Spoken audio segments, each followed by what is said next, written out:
Bom dia! Hoje o curso de mineração irá apresentar dados, fatos históricos, curiosidades e entrevistas sobre o tema liberdade, cidadania e escravidão. Esse assunto é importante porque o racismo é ainda muito presente na nossa sociedade.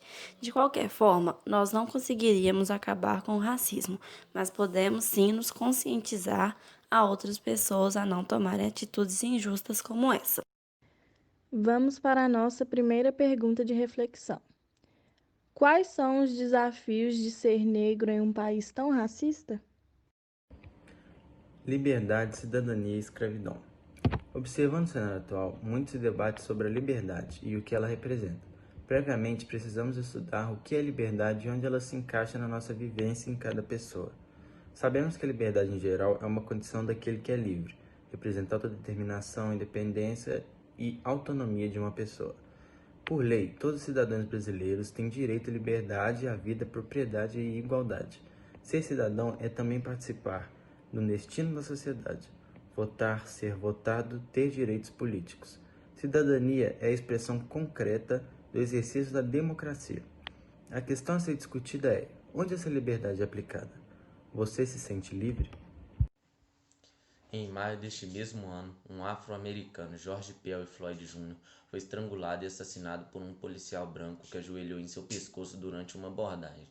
Enquanto o ato inteiro era filmado, isso resultou em uma série de protestos e revolta por todo o mundo contra o racismo e a violência policial. Ativou uma tensão racial enorme e mais uma vez o conceito de liberdade, cidadania e posteriormente escravidão era questionado. Um cidadão negro com direitos descendentes de escravo foi assassinado brutalmente sem provas de qualquer delito. Onde está a liberdade nisto?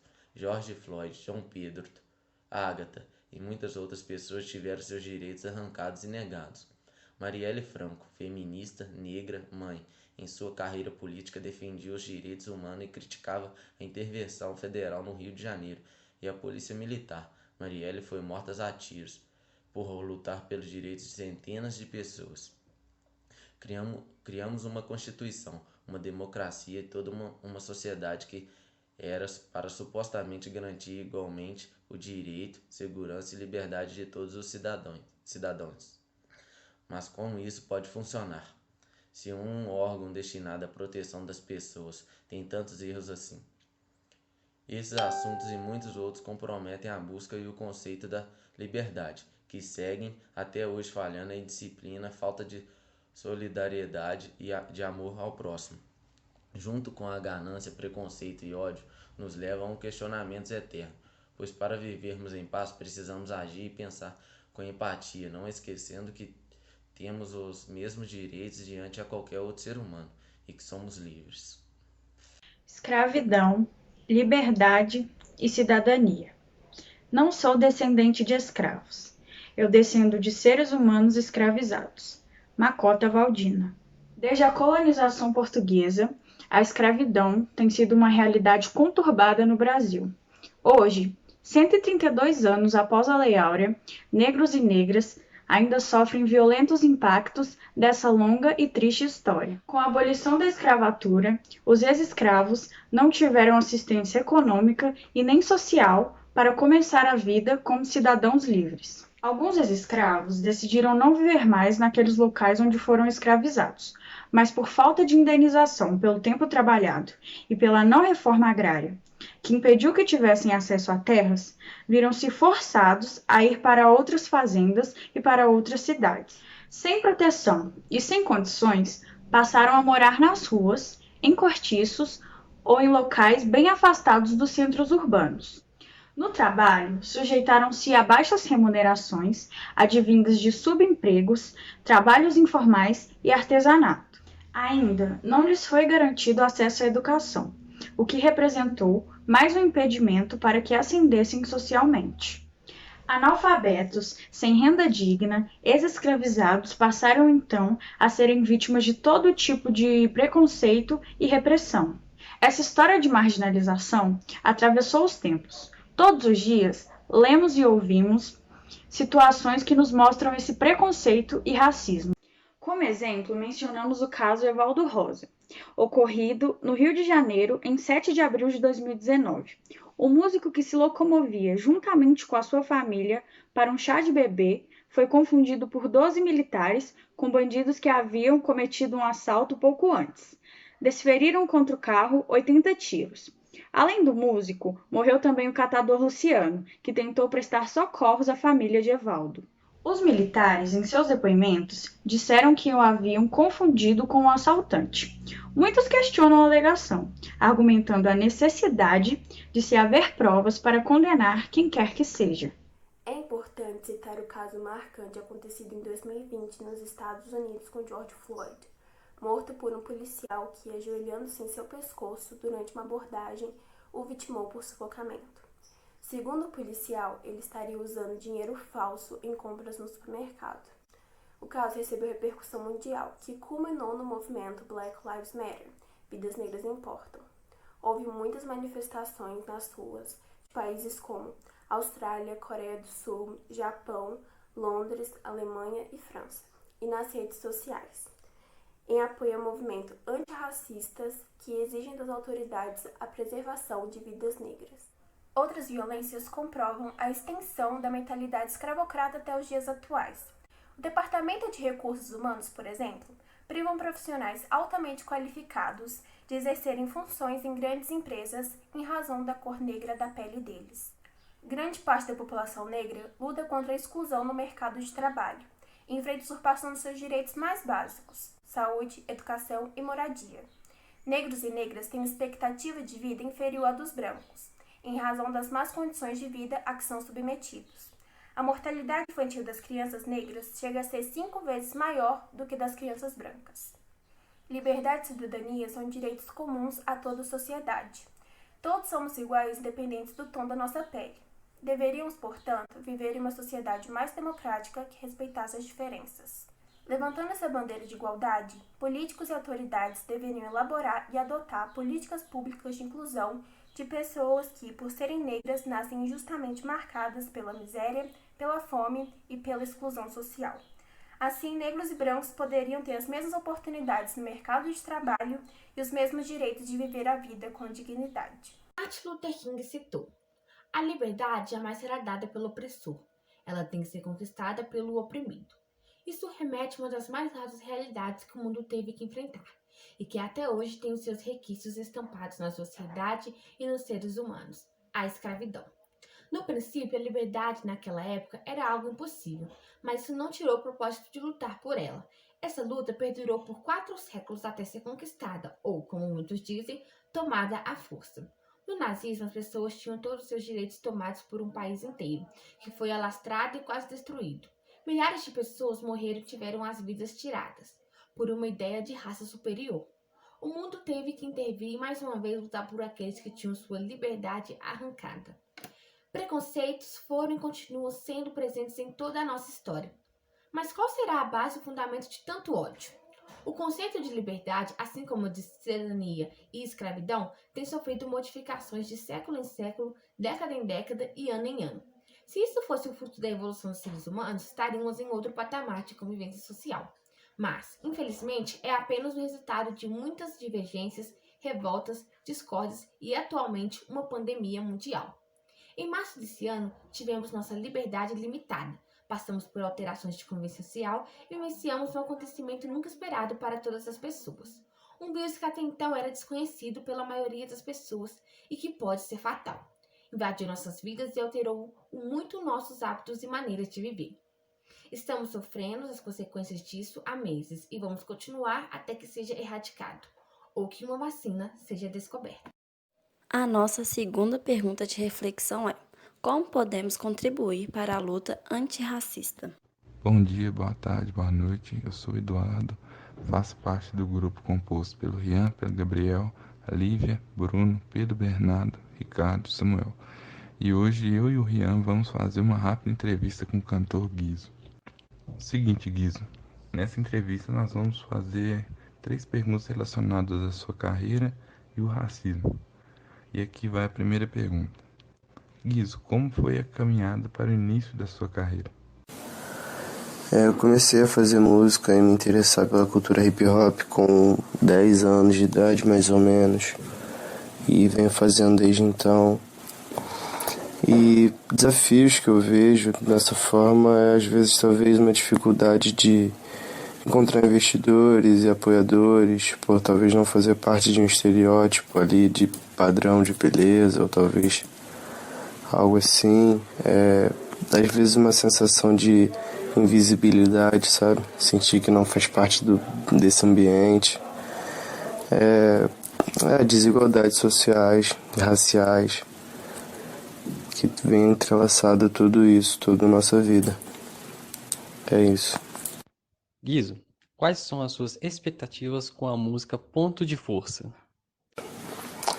Eu sou uma pessoa que foi salvo pelo rap e a minha maior expectativa é que essa música consiga alcançar pessoas que estão precisando ser salvas também. E basicamente é isso. Somar mais na vida das pessoas, trazer mais algum pensamento crítico, talvez, ou agregar de alguma forma positiva na vida das pessoas que gostam da música e que estão se tocando. Então, essa é a maior expectativa, conseguir que pessoas sejam salvas da forma que eu fui. 3. Qual o significado? E para finalizar as perguntas, qual o significado para você do termo usado para cor de pele? Então, cara, eu gosto de tentar seguir a lógica sempre, sabe? Buscar uma lógica, uma razão nas coisas, questionar. Até um lance filosófico também, que é questionar as coisas, sabe? Buscar um motivo, um porquê, e assim a gente vai buscando a lógica.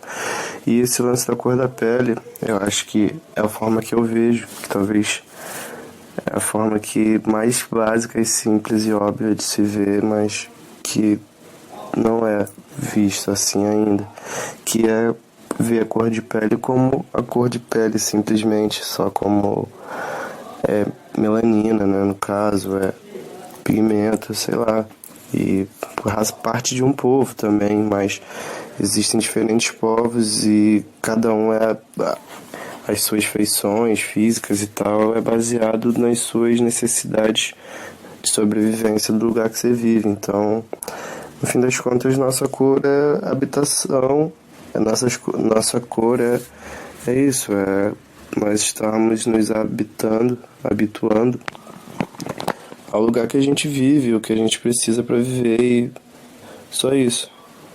Não deveria ser visto como, sei lá, diminuir alguém ou algo do tipo por isso, sabe? É isso, pra mim a cor da pele é uma cor. É melanina, ou é falta de melanina, ou foi queimado ali na hora e pode ser uma variável. Enfim, que seja. Cor da pele é cor da pele. Muito obrigado. E essas foram as respostas do cantor Guizo. A seguir, teremos a web reportagem que se trata sobre o racismo no Nordeste.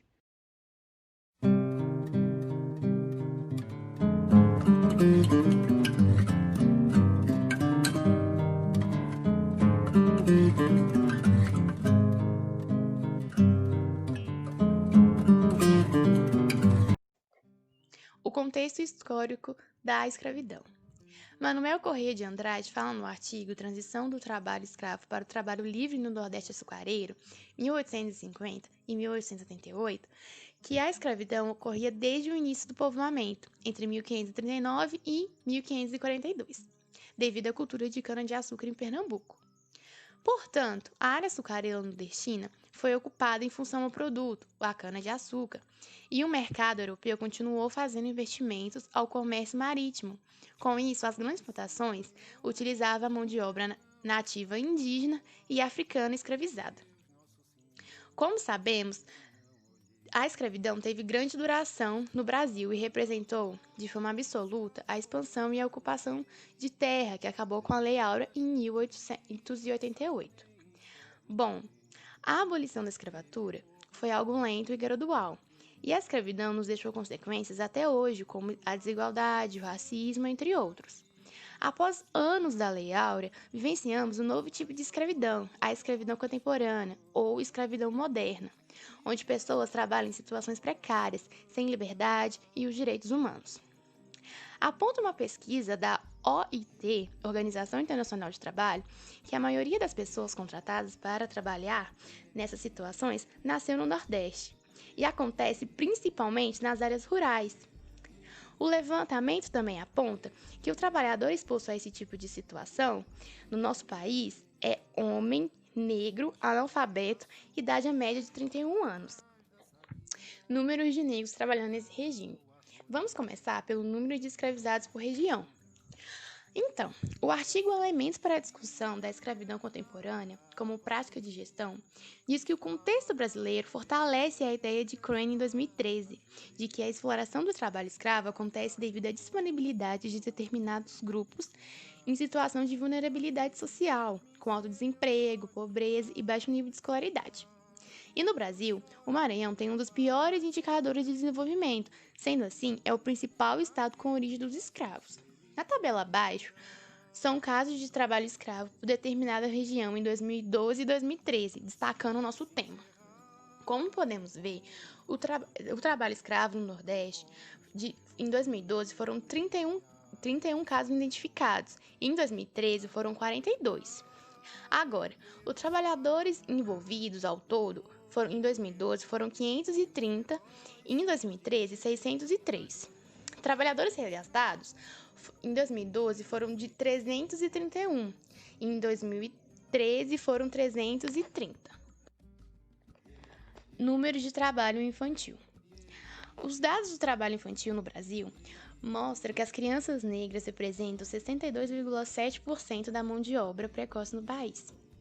Quando se trata de trabalho infantil doméstico, o índice aumenta para 73,5%, sendo mais de 94% meninos. Afirma Elisiane Santos, procuradora e vice-coordenadora de combate à discriminação do Ministério Público de São Paulo, MPT-SP, que a questão é permeada por um racismo estrutural, uma vez que as pessoas negras, escravizadas e libertas, não tiveram inserção de trabalho de forma digna, com direitos assegurados, como instruir a mínima e que permitisse acesso aos demais direitos. Fica a pergunta: o governo reconhece a existência do trabalho escravo no país? Bom, as primeiras denúncias de trabalho escravo no Brasil foram na década de 1970, realizada pela CTP, Comissão Pastoral de Terra, levando o país a reconhecer oficialmente a existência do trabalho análogo à escravidão em 1995. Então, foram criados órgãos responsáveis para combater esse crime e iniciaram ações de fiscalização, de denúncia e resgate desses trabalhadores. Para executar essas ações de combate, Fernando Henrique, presidente na época, criou o Grupo Executivo de Repressão ao Trabalho Forçado, que houve modificações em 2003 pela Comissão Nacional de Erradicação do Trabalho Escravo, CONATRAI, e foi fundado o Grupo Especial de Fiscalização GEFM, que se transformou no mais importante instrumento de repressão aos escravistas. No Brasil, a escravidão iniciou-se na metade do século XVI. Os portugueses traziam os escravos da colônia na África para utilizar como mão de obra escrava, ou seja, trabalho forçado nos engenhos de açúcar da região do Nordeste. Os escravos eram vendidos como mercadorias pelos comerciantes de escravos, eram transportados através de navios negreiros, vinham amontoados em condições desumanas e muitos chegavam a morrer antes de chegar no Brasil. Em 13 de maio de 1888, a Lei Áurea foi assinada pela princesa Isabel, filha de Dom Pedro II. A lei concebia a liberdade total aos escravos que existiam no Brasil, um pouco mais de 700 mil, abolindo assim a escravidão total no país. Porém, a escravidão não teve fim com a Lei Áurea. A escravidão moderna ou contemporânea é facilmente notada nos dias atuais. O trabalho escravo contemporâneo se fornece em uma relação de trabalho forçado, onde o trabalhador é levado a um tipo de trabalho em que não há um contrato regulamentado. Situações insalubres, falsas promessas, baixos salários e longas jornadas de trabalho são características de tal regime. O artigo 149 do Código Penal diz que reduzir alguém à condição análoga de escravidão, condições degradantes de trabalho e a submissão de trabalhos forçados ou jornadas exaustivas estão sujeitos à penalidade de 2 a 8 anos de prisão, multa, além de pena correspondente à violência. Esse artigo também fala sobre recrutar, transportar, transferir, comprar, alojar ou acolher pessoas mediante grave ameaça, violência, coação, fraude ou abuso com finalidade de remover os órgãos, submetê-lo ao trabalho de condições análogas de escravos, submeter a qualquer tipo de servidão na qual também é proibido por lei no Brasil, adoção ilegal, exploração sexual. Também é importante ressaltar e explicar alguns termos tratados nessa web reportagem, como o que é o trabalho forçado. O trabalho forçado, ele pode ser definido em situações onde as pessoas são coagidas a trabalhar por meio de uso de violência, de agressão, intimidação e também por retenção de documentos de identidade ou ameaça de denúncias às autoridades de imigração. Também as condições degradantes de trabalho, na qual o trabalhador tem a falta de garantias mínimas de saúde e segurança, ausência de moradia, higiene, respeito e alimentação.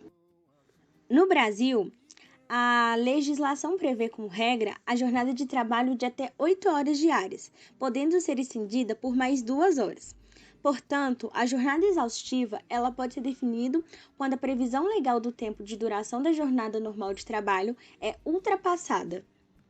Assim, a escravidão contemporânea resiste pela fome, principalmente em nosso país, onde no ano de 2018 voltou ao mapa da fome, abandono pelo poder público, falta de perspectiva, desigualdade social e de fiscalizações dos órgãos responsáveis. Segundo dados do Ministério do Trabalho, Ministério Público, Polícia Federal e Polícia Rodoviária Federal, entre os anos de 1995 até o ano de 2015, cerca de 49.816 pessoas foram libertadas, que estavam vivendo sob condições de trabalho escravo. A maioria estava concentrada na região do Nordeste. Assim, os dados indicam que, no Maranhão, foram encontrados cerca de 3.242 pessoas. Na Bahia, foram encontradas e libertadas 3.097, no Piauí, 884, no Pernambuco, com 769, Alagoas, com 749, Ceará, 543 e Paraíba foram libertadas 48 pessoas desse regime de trabalho. Vale ressaltar ainda que a maioria dos trabalhadores encontrados em trabalhos escravos são de pessoas pretas e pardas. Nordeste é a maior região com número de crianças e adolescentes que trabalham. De 2 milhões de crianças e adolescentes de 5 a 15 anos que trabalhavam no Brasil em 2009, 43,7% estavam no Nordeste. Os dados de 2016 evidenciam que são as mulheres pretas ou pardas são as que mais exerceram ocupação por tempo parcial, alcançando 31,3% do total, enquanto 25% das mulheres brancas se ocuparam em 2016. Para os homens, somente 11,9% dos brancos se ocuparam por tempo parcial, ao passo que a proporção de pretos ou pardos alcançou 16%. Combate da escravidão. Hoje, o Código Penal brasileiro proíbe que uma pessoa seja tratada como mercadoria. Luiz Antônio Machado criou um projeto de combate ao trabalho escravo, onde entrevistavam trabalhadores nas regiões de maior incidência de trabalho escravo rural. O perfil encontrado em campo confirma as informações do Banco de Dados do Ministério do Trabalho. Desde 1995, quando o governo criou o Grupo Especial de Fiscalização Móvel, mais de 40 mil trabalhadores foram resgatados de situação de exploração análoga à escravidão. Relação existente entre o capitalismo e a escravidão moderna. Barros de Castro apresenta que o escravismo moderno tem grandes traços em comum com o capitalismo e que pertence à sua conformação interior. Na época, era necessário recorrer às conexões exteriores para deixar assinaladas as fortes similitudes existentes entre o moderno escravismo e o capitalismo. O capitalismo ainda não é produto de liberdade, mas da escravidão. A cada dia há novas denúncias de trabalho escravo em fazendas brasileiras. Quanto mais o capitalismo leva as empresas competitividade frenética, o trabalho escravo é escolhido como opção para obter cada vez mais lucro. Onde a escravização se localiza? O estado com maior número de resgatados da escravidão na região Nordeste é a Bahia, em especial na região oeste do estado. A agropecuária é a atividade econômica com maior incidência de trabalho escravo na região, o que promoveu, promove e poderá promover a continuidade dessa prática.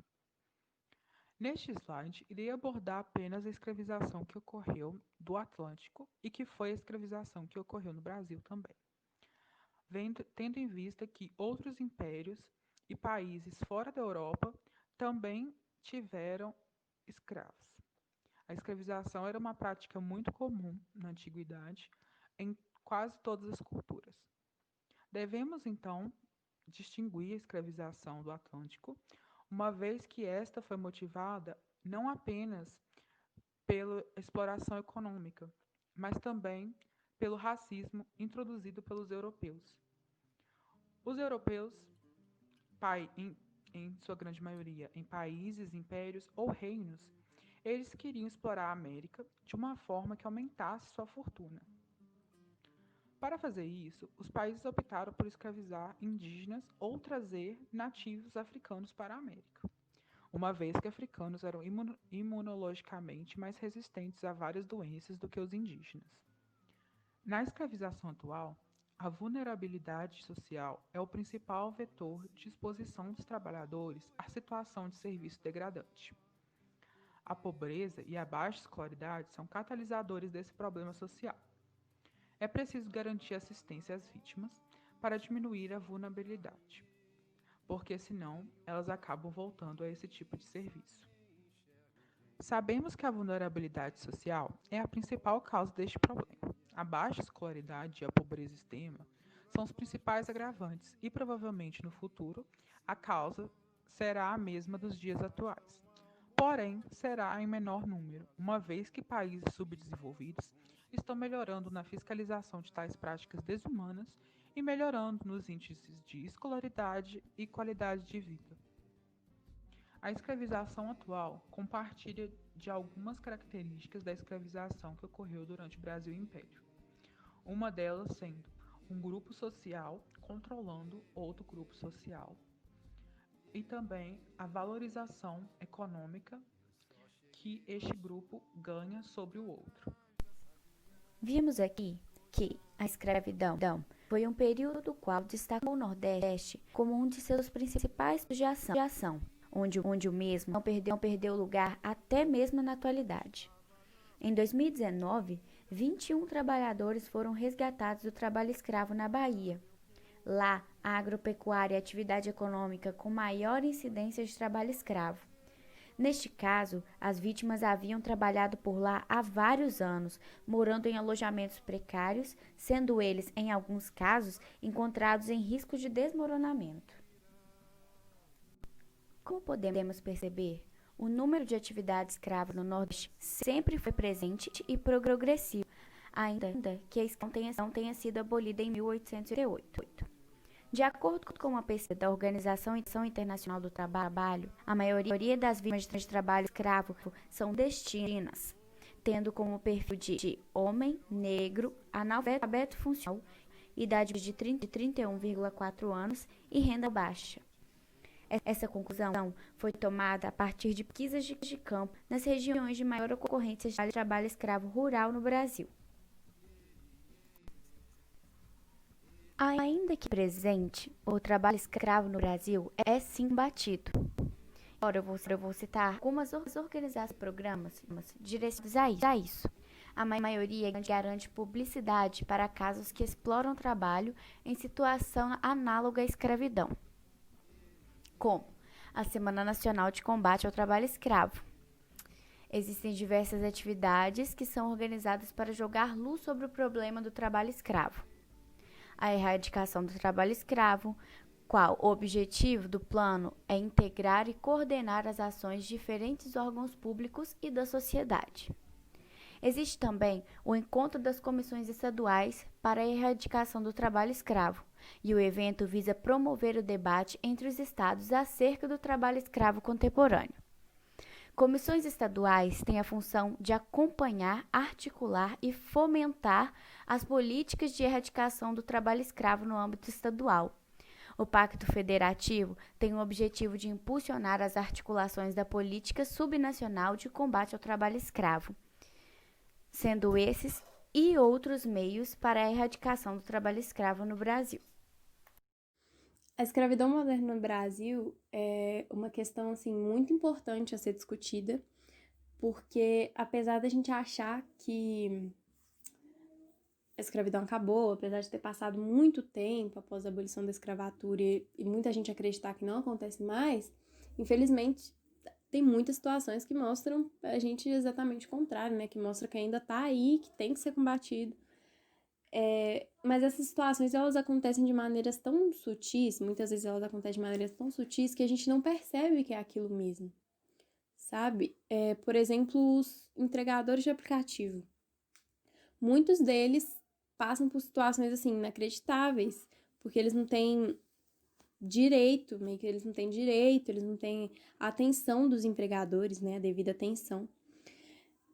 Por exemplo, outro dia eu estava lendo uma matéria que falava exatamente sobre isso, e eu li um relato de um entregador que disse que o pneu da moto dele furou enquanto ele estava fazendo uma entrega e ele não recebeu a devida assistência do empregador. Então, como essas coisas realmente acontecem, fica aí a questão para a gente, né? Se existem aliados a favor da escravidão moderna. Claro que não vai aparecer assim, nossa, bem claro, esse aqui ele é aliado a favor da escravidão moderna. Claro que não, acredito que são de maneiras mais sutis, até porque essa prática é ilegal, né? Porque pela lei os funcionários eles têm que ser remunerados, né? Eles têm que receber o devido valor do trabalho. Mas eu acredito que a gente pode colocar os próprios empregadores como aliados a favor da mesma, porque, né, se eles não dão a devida atenção e a prática realmente dá lucro, eles lucram com isso, eu acredito que a gente pode colocar realmente os empregadores, as pessoas que estão se favorecendo com essa prática. E assim, com essa prática acontecendo até hoje, a gente vendo várias pessoas passando por situações como essa, não recebendo o devido valor pela atividade exercida, a gente tem sorte que existem pessoas que lutam a favor do fim disso, né? Que lutam para isso acabar. Que lutam pelos direitos de outras pessoas. Porque a gente tem consciência de que é difícil acabar com isso, né? Não é fácil acabar com uma coisa que muitas vezes a gente nem percebe que está acontecendo. Porque são situações mais sutis, né? Como eu disse. Então, realmente é difícil combater. Eu fiz muitas pesquisas e o número de pessoas que passa por esse tipo de situação assusta. São mais ou menos 25 milhões de pessoas que trabalham forçado no mundo. Então, assim, é muita gente. Fora o lucro que a prática adquire. E com o lucro, né, se tá dando dinheiro, a chance de combate acaba diminuindo bastante. E, como eu disse, as situações geralmente são mais sutis, são mais sorrateiras, mas algumas são mais sérias. Por exemplo, o tráfico humano, que acontece mais fora do Brasil. Claro que devem existir situações que acontecem no Brasil, mas nas minhas pesquisas eu vi mais situações que acontecem fora do Brasil. E por mais triste que seja, existem pessoas que passam por isso na própria casa, com a família, sabe? Por exemplo, a Sophie Aring, eu acho que esse é o nome dela mesmo. Ela passou por isso, ela foi obrigada pelo próprio tio a trabalhar como doméstica no local onde ela sofria abuso tanto sexual quanto físico. E isso por muitos anos. Então, assim, dentro da família dela, ela passou por tráfico humano, ela foi obrigada a trabalhar. E passando por essas situações ainda por cima. Então, assim, são coisas que precisam de visibilidade. A mídia precisa estar ali em cima para que as pessoas possam ver que ainda acontece, que essas coisas horríveis ainda acontecem. Eu acho que se a mídia tivesse mais a par dessas situações, talvez pudesse ser combatida mais rápido. Se tivesse mais pessoas que têm mais voz, sabe? Eu acho que poderia ajudar a combater mais rápido. Bom, ser cidadão na nossa sociedade, né? É ter direito à vida, à liberdade, ter direitos civis, sociais, políticos, ter deveres também a serem cumpridos. Isso é o que é passado pra gente, né? O que a gente acha em pesquisas, essas coisas. É basicamente ter condição a uma vida digna. Ter acesso à educação, saúde, moradia, alimentação, ser tratado com igualdade, que todos possam ter uma vida digna. Mas, infelizmente, a gente sabe que existe uma exclusão no quesito amparo de leis, né? Às vezes, uns não recebem a devida assistência, aquilo que precisam para viver de uma maneira digna, de uma maneira tranquila. E com essa exclusão, muitas pessoas acabam saindo para procurar uma vida melhor, procura de ajudar a família, de alimentar a família, e acabam se sujeitando a situações terríveis, porque eu acredito que pelo desespero, né, que precisa às vezes alimentar uma família, ou às vezes se alimentar, acabam aceitando qualquer coisa. Tipo, o que tiver ali, a pessoa precisa, então ela acaba aceitando e não recebe o devido valor pela atividade exercida, não recebe os seus direitos. São direitos dela, mas ela nem procura saber muitas vezes, porque realmente está precisando. Então, eu acho que a gente ainda não pode dizer que a gente é tratado com igualdade, porque muitas pessoas acabam sendo mais beneficiadas do que as outras, e isso leva realmente as pessoas passarem por situações como essas, né, que seria a escravidão moderna.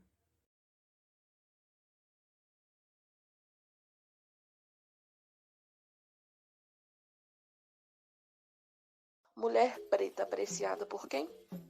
Base das classes sociais, pressionada pelos padrões estéticos europeus, excluída e menosprezada pela sociedade, companheira da solidão, todos esses termos se referem a uma só pessoa, a mulher preta.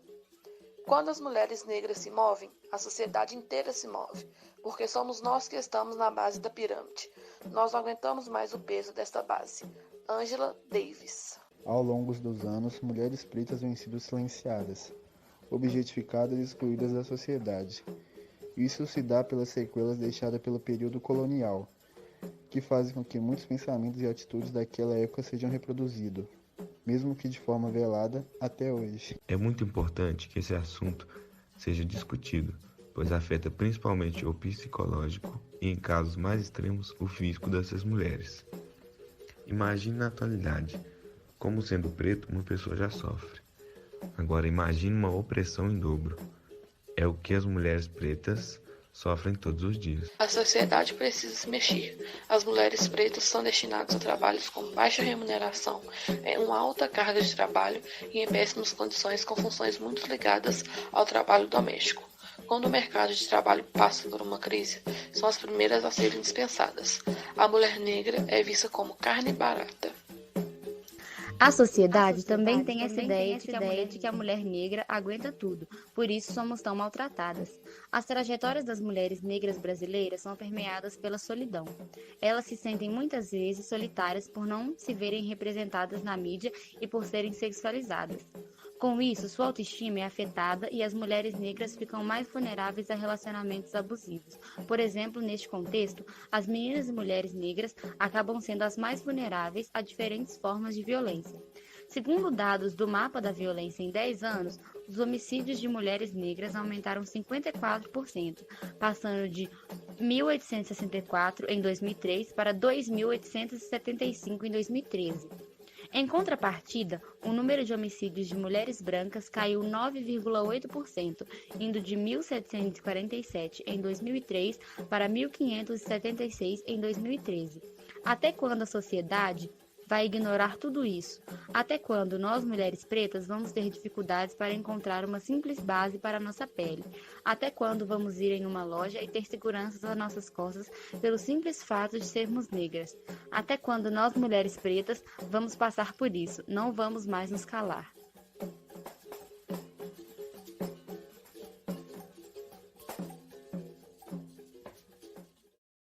A seguir, o podcast que aborda um assunto sobre mineração e seu passado com a escravidão.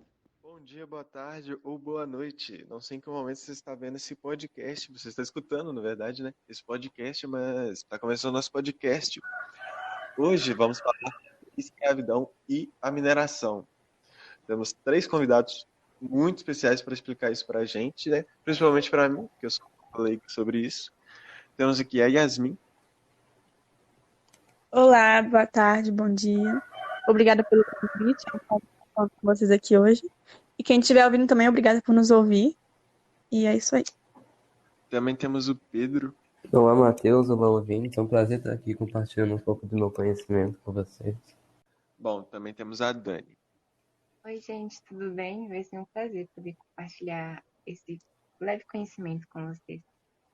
Bom, como eu disse, são convidados muito importantes e vamos escutá-los, né? Escutá-los, o que eles têm a dizer. Então, galera, eu gostaria de pedir a alguém aí começar explicando para mim, né, sobre esse processo da mineração e sobre o processo da escravidão aqui no Brasil. Alguém gostaria de começar? Então, eu acho que para a gente entender como é que tudo começou, a gente tem que voltar lá no final do século XVII, que o país sofreu uma forte invasão da Holanda. E com isso, o mercado açucareiro, que na época era localizado na faixa litorânea, principalmente no Nordeste, ele começa a entrar em declínio, porque os holandeses passaram muito tempo aqui, e com esse tempo que eles ficaram aqui, eles aprenderam o nosso processo de fabricação do açúcar. E com isso, quando a gente conseguiu finalmente expulsar eles do país, eles conseguiram fazer um açúcar mais barato e de melhor qualidade para exportar. Então, o país, o Brasil, né, entra numa crise econômica forte, chamada crise da cana-de-açúcar, que fez com que tudo que a gente tinha vivido até ali mudasse mais uma vez a nossa história. Porque o país estava literalmente quebrado. Então, eles ficaram sem escolha e falaram, gente, vamos ter que fazer alguma coisa. E assim, começaram a migrar para o interior da América Portuguesa, que era aqui chamado na época, assim. Eles estavam em busca de riquezas, mas não necessariamente metais preciosos, porque quando eles chegaram aqui, diferente da Espanha, a quantidade de metais preciosos que eles acharam era nula para o interesse deles, já que, tipo assim, era muito pouco, sabe? Então, com esse processo de migração e interiorização em busca de novas riquezas, o atual Nordeste não tinha mais tanto valor para eles, já que estava quebrando o país. E ele foi praticamente deixado de lado, que ainda reflete muito nos dias de hoje, sabe? O descaso com o preconceito com o nordestino. Isso tudo tem um passado, sabe? E puxa lá nessa época do início da mineração, do início da vinda para os sertões do Brasil, na verdade, né? Que é o atual Sudeste, que deixou esse histórico para o Nordeste, esse descaso, esse preconceito. E foi Entendi. assim. Bom, agora, Pedro, você tem algo a dizer? Então, eu só queria completar um pouco da fala da Yasmin sobre a interiorização, que também ficou conhecida como entradas e bandeiras, e que um dos objetivos deles era capturar índios para a mão de obra que estava escassa, além da descoberta de novas minas de ouro, de novas riquezas. Mas eu queria falar um pouco sobre a mineração, como ela começou. Ela começou na época da colonização, muito tempo atrás, em que eram usados escravos como mão de obras africanas, indígenas, e que inicialmente tinha como objetivo a obtenção de ouro. A gente pode ver também que os escravos exerciam várias funções, como a ligação de estradas, o transporte de ouro e a construção de pontes.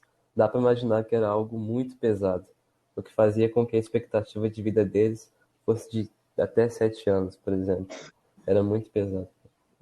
Mas a descoberta da mineração na época é de grande ajuda para os dias atuais, tendo em vista que, exemplo de Minas Gerais, a gente é completamente dependente da extração de minérios, da mineração, no caso. Só que, infelizmente, ainda não descobrimos uma forma 100% segura e eficaz de realizar tal atividade. Ocorrem acidentes, como a gente pode ver o Brumadinho e Mariana. E você, Dani, tem algo a nos dizer, algo para complementar? Então, como foi dito, o Brasil dependia muito de extração de madeira e da montagem de engenhos de açúcar.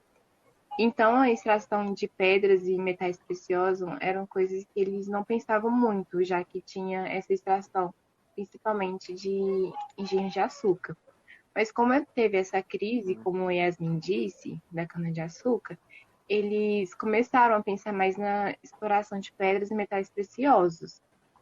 Com a chegada deles aqui, motivou um processo de povoamento na região, onde teve o processo de autorização, onde vieram muitas pessoas, principalmente escravos, né, da África, índios, para cidades menores, assim, vamos dizer assim. E com isso teve um certo tumulto, um certo povoamento. E nessa fase, a mineração o trabalho era voltado só para mineração. Extrato de mineral, essas coisas.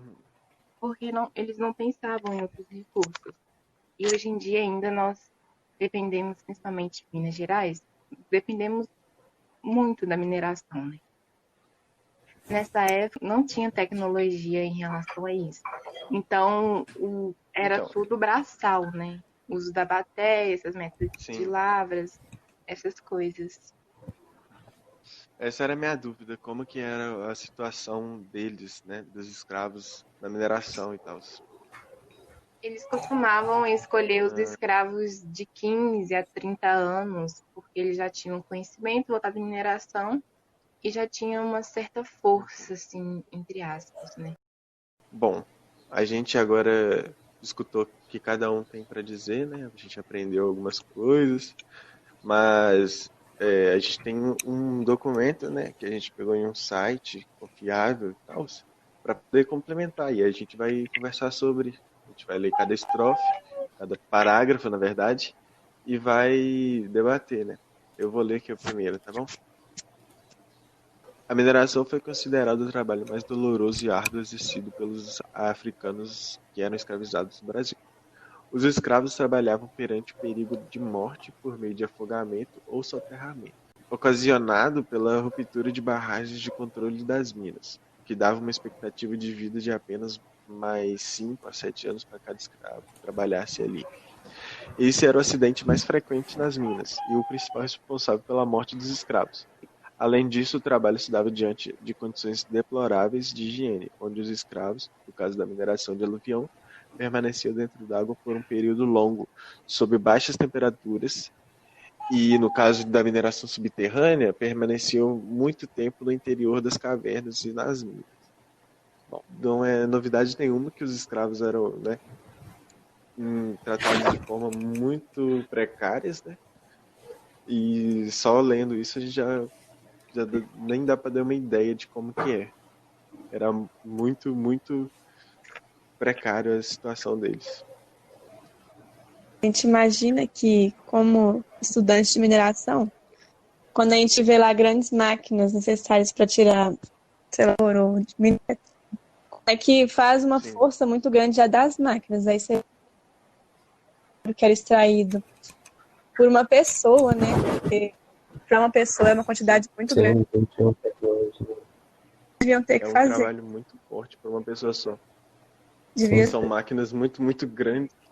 Não só isso também, mas como Não a dá nem pra tortura imaginar. também que os iam fazer com ele, né? Além do trabalho que eles já tinham que fazer, que era muito pesado, ter que aguentar aquilo tudo. Até o psicológico ia mexer bastante com eles. Outro parágrafo que a gente trouxe dessa matéria também, que eu queria ler, é esse aqui, ó. Minas Gerais é uma mineração não apenas no nome, mas também profundamente ligada à sua história. Desde o surgimento da capitania de São Paulo e Minas do Ouro até os dias atuais, a mineração faz parte do dia a dia dos mineiros, seja como trabalhador, vendo as montanhas fatiadas enquanto passa por alguma estrada, visitando as cidades históricas, pintando os pés de vermelho com minério de ferro no chão, ou vendo o trem levando e voltando para buscar matéria-prima. Como, principalmente a gente aqui na região de Minas Gerais, a mineração é mais presente na nossa vida do que a gente imagina. A minha cidade, por exemplo, é totalmente dependente da mineração. E outra cidade que a gente vê também que é assim, foi Mariana, e quando a Samarco fechou lá, a cidade quebrou. É triste, porque já passou quantos séculos depois disso tudo e a gente continua com essa dependência, sabe? Sim, Com esses acidentes. de passar tanto tempo assim, ainda ocorre acidentes e Parece que às vezes nada, tipo, mudou muita coisa, mas essa dependência que até hoje a gente tem, não consegue sair dela, é muito triste, porque E para falar a verdade, eu acho que a gente vai permanecer nessa dependência por muito, muito tempo. E eu não consigo ver uma nova economia para Minas Gerais, a não ser a mineração, porque aqui a mineração é muito forte, né? a gente Depende tem totalmente da exemplo, mineração. por exemplo, de Ouro Preto, que é uma cidade histórica. Está entre Brito e Mariana, mesmo que ele não seja dependente da mineração que nem a gente é, sabe? Eles também têm mineração lá, degastando a cidade. E para mim, mesmo sendo uma estudante de mineração, eu não vejo nada de bom, porque é triste quando a gente tem que aprender as leis e tudo mais e ver que nada é aplicado na prática. E eu não consigo achar muito positivo nisso. sim, e mesmo com que o passar dos anos, no fim o que importa é o lucro, né? Eles nem se importam com os trabalhadores, com a Acho que é população. o mal do humano, sempre o dinheiro, sempre visando dinheiro, dinheiro, dinheiro. E escravizando pessoas e quebrando regras. Tanto que a Brumadinho podia ser evitado, né? Se tivesse seguido as regras e todos os meios de prevenção, mas como era tudo visando lucro, ninguém ligou para nada e deu no que deu. É o descaso mesmo com o ser humano. Tanto que o título dessa matéria chama Desde a escravidão, a mineração mata negros e negras em Minas Gerais. Então, assim, nada mudou, sabe? E para a gente ter uma noção de tanto que essas leis são mais na teoria mesmo, a gente tem várias empresas grandes aí e tem uma grande fragilidade, né, com essas coisas, em questão de monitoramento, em questão de pessoas que moram em volta disso, dessas empresas. Sim. E a pior parte é saber que eles ainda estão no domínio, sabe? Desde aquela época até hoje, porque tudo que aconteceu não deu nada para eles até hoje. Tá lá tudo parado, o povo sem casa, e eles estão de boa, fazendo ainda explorando a gente, pegando tudo que a gente tem. Depois eles vão embora, a gente fica aqui quebrado, sem nada. E é assim para sempre, sempre os homens brancos tirando tudo que a gente tem, levando para os lugares ricos. Bom, temos mais um parágrafo, né? Acho que eu vou ler aqui para vocês. Assim como a mineração, Minas Gerais também foi marcada pelo trabalho escravo nas minas e nas cidades, o que gerou um estado com grande proporção de negros e negras, descendentes de escravos ou fruto dos chamados nascimentos ilegítimos, os estupros de mulheres negras por senhores brancos. Esse processo de formação do Estado ecoa até hoje na composição da população e da classe trabalhadora mineira. Minas Gerais, né, em si, foi uma porta muito grande de mineração, né, e por causa dos europeus que trazeram os africanos para cá, né, e escravizaram, né, por isso que aqui é a maior concentração de negros e negras. Porém, eu acho que o Brasil inteiro é composto por pessoas assim, né, escravizadas, descendentes de escravos e tal. O Brasil inteiro tem essa diversidade. Sim, com isso a gente pode observar o racismo estrutural que é presente na sociedade até hoje. Sim. A gente tem Ouro Preto como exemplo de uma das cidades com mais negros do Brasil. Isso porque, na época, Vila Rica era uma das maiores fontes de extração. Então, o foco de escravos nessa região era muito grande, que reflete até hoje no nosso dia a dia. E isso que o Pedro disse do racismo estrutural, que é uma coisa muito presente, eu não tenho muito domínio para falar disso, porque eu sou uma pessoa branca, né? Mas isso tudo tem um passado, sabe? Não adianta falar, ai, por que então? Eu sou branca chamada de leite azedo, porque isso não é racismo, porque não é só o xingamento, sabe? É toda a história Não por é só. trás. Tem uma história por Tem trás. todo um histórico por trás, todo um entendimento. Se a gente pegar os números, mais ou menos, mais da metade da população é negra. E se você for olhar os cargos de muita relevância, como políticos, você pode contar nos dedos a quantidade de negros que tem nesses cargos. Cargos altos são muito poucas pessoas negras. A falta de representatividade é uma coisa muito presente. Sim. Não tem como a gente falar no podcast tudo isso, porque é muita coisa. E o nosso país é um país totalmente racista. E se isso, infelizmente, não é mudar de um dia para a noite. Podia mudar? Podia. Mas não tem como Mas falar. não Né? Isso mudar a cabeça de uma população inteira, assim, de um dia para o outro. Uma população enraizada, assim, que acredita fortemente nessas coisas raciais, né? esses preconceitos. E a gente vê como isso São é um criações. ciclo com base no IF mesmo, né? Tipo, o curso de mineração. Ele possui mais pessoas negras do que, por exemplo, no curso de automação, né?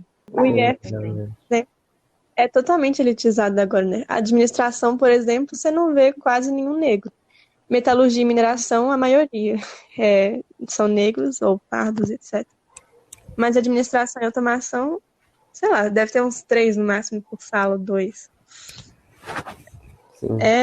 São coisas pequenas do nosso dia a dia que acontece e às vezes passa despercebido, mas está presente, sabe?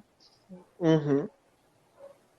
Muitas pessoas, tipo, têm algumas falas muito racistas que nem elas percebem, Fraga. Tipo, é do dia a dia mesmo, para elas acham normal, mas dá para perceber que é racista e tal. É muito estrutural o racismo. Agora a gente vai rodar uma música aqui para vocês ouvirem, que a gente selecionou para vocês.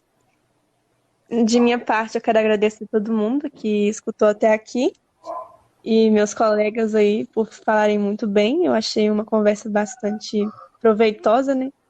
Deu para tirar bastante coisa. E perceber que a gente precisa mudar, sabe? A gente já está no século XXI. E a gente vê que o nosso dia a dia tá tudo errado, sabe? Não devia estar assim as coisas. Mas ninguém quer mudar no final. Tipo, a maioria da população, por exemplo, agora vai chegar no IF a Semana da Consciência Negra. E eu tenho certeza que a maioria dos alunos não vão querer nem ver o que está acontecendo, sabe? Nem ver as lives, nem ver o material. Então, eu acho que é nesses pouquinhos, tipo, gastar um tempinho para assistir o que vai ter, essa programação. Pra aprender. Porque é aprendendo que a gente muda, sabe? Então, não custa nada. Sim, mas não adianta, tipo, também ver uma semana de live e depois esquecer. Ah, foda-se. Exatamente. Depois aprender a entender que tá errado, mano. Não pode ficar aproveitar assim. Não é tipo... para começar, sabe? Vai ter essa semana, viu, gostou, continua pesquisando sobre, estudando, que aos pouquinhos as coisas melhoram. Não vai ser do dia pra noite, mas uma hora. Às vezes até um post no Facebook, WhatsApp, assim, já colabora muito com essa situação. Sim. Verdade. Também queria agradecer, né, aos participantes e a todo mundo que está ouvindo. Obrigado a todo mundo, né, por ter tirado o tempinho para explicar a gente aí. Também queria agradecer por isso e eu espero que vocês tenham entendido um pouco sobre essa história. É isso. Muito obrigado. Espero que vocês tenham um bom dia. Agora finalizamos com a nossa última, mas não menos importante pergunta reflexiva. A educação pode acabar com o racismo? Temos acompanhado no ano de 2020 muitas crises e infelicidades. Entre elas está o racismo, que tem se mostrado como uma pauta importantíssima a ser discutida.